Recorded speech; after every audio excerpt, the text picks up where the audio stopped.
নমস্কার, আমি গার্গী। আমার চ্যানেলে আপনাদের সবাইকে স্বাগত। তো আজকে আবারও একটা নতুন রেসিপি নিয়ে চলে এসেছি। আজকে বানাবো আলুর দম। তো বাড়িতে কিভাবে সুস্বাদুভাবে নিরামিষ পদ্ধতিতে সুন্দর আলুর দম বানানো যায় সেটাই আজকে আমার চ্যানেলে দেখাবো। তো চলুন রেসিপিটা শুরু করা যাক। আজকের রেসিপিটা শুরু করার জন্য আমাদের এই জিনিসগুলো প্রয়োজন হবে। এখানে ছোট আলুগুলোকে আমি সেদ্ধ করে ছাড়িয়ে রেখে দিয়েছি। আর এখানে নিয়ে নিয়েছি টক দই, আর এটা হচ্ছে কাজু বাদাম বাটা, আদা বাটা, আর এখানে মৌরিকে আমি ভেজে একটু গুঁড়ো করে নিয়েছি। আর এখানে বাড়িতে বানানো গরম মশলা, আর এখানে ফোড়নের জন্য আছে তেজপাতা, শুকনো লঙ্কা, দারচিনি, লবঙ্গ আর এলাচ। তো চলুন আমাদের আজকে রেসিপিটা শুরু করা যাক।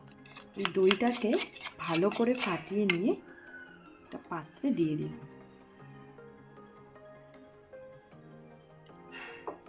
এরপরে এর মধ্যে একটুখানি নুন আর এই বানিয়ে রাখা মৌরি গুঁড়ো আর সামান্য চিনি দিয়ে দিলাম। তারপরে হলুদ দিয়ে দিলাম। এরপরে কাশ্মীরি লঙ্কা গুঁড়ো 1 চামচ দিয়ে দিলাম। এরপরে আলুগুলোকে এর মধ্যে দিয়ে আলুগুলোকে ভালো করে মিশিয়ে নিতে হবে। এবার প্যানটা গরম হয়ে গেলে আমরা তেল দিয়ে দেব।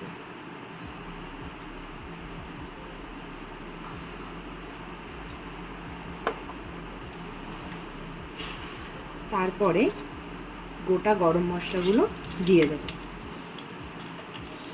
এর মধ্যে আছে এলাচ, তেজপাতা, শুকনো লঙ্কা, গোলমরিচ আর হচ্ছে দারচিনি ও লবঙ্গ। এবার এটাকে একটু হালকা করে ভেজে নেব। এবার এর মধ্যে একটু আদা কুচি দিয়ে দেব। এটাকে একটু হালকা করে ভেজে নেব। এবার এর মধ্যেই মেখে রাখা আলুটা দিয়ে দেব। তারপরে ভালো করে একটু নাড়িয়ে নেব। এবার এর মধ্যে সামান্য একটু গরম জল দিয়ে দিলাম। তারপরে এটাকে ভালো করে নাড়িয়ে নিলাম। এবার এটাকে ঢেকে দিলাম। আমাদের এখানে 3-4 মিনিট মতন হয়ে গেছে।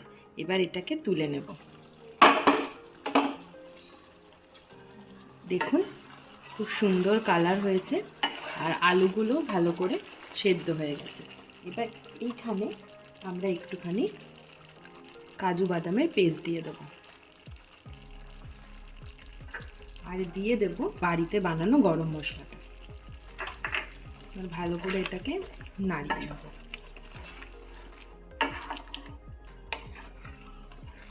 তারপরে এটাকে আরও ওই 1 মিনিট মতন হতে দেব।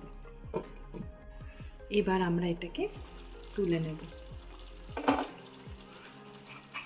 এর মধ্যে একটুখানি ঘি ছড়িয়ে দিলাম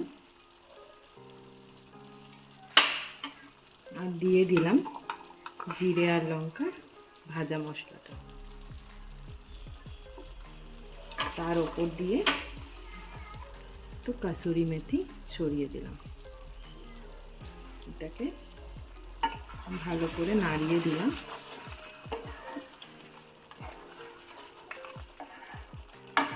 নাড়িয়ে দিয়ে আরও মোটামুটি 1 মিনিট মতন একটু রেখে দিলাম। আমাদের 1 মিনিট হয়ে গেছে। এবার এটাকে তুলে নিলাম।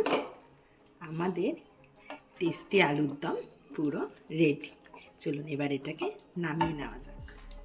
আমাদের ঘরোয়া আলুর দম রেডি। আপনারা দেখে নিলেন যে কীরকমভাবে চটজলদি করে একটা আলুর দমের রেসিপি তৈরি হয়ে গেল।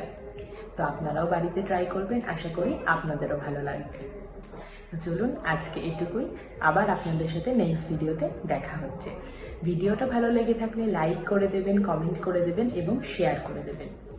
তো আমার সাথে এতক্ষণ থাকার জন্য আপনাদেরকে অনেক ধন্যবাদ। সবাই ভালো থাকবেন, সুস্থ থাকবেন, আনন্দে থাকবেন। অনেক ধন্যবাদ। টাটা।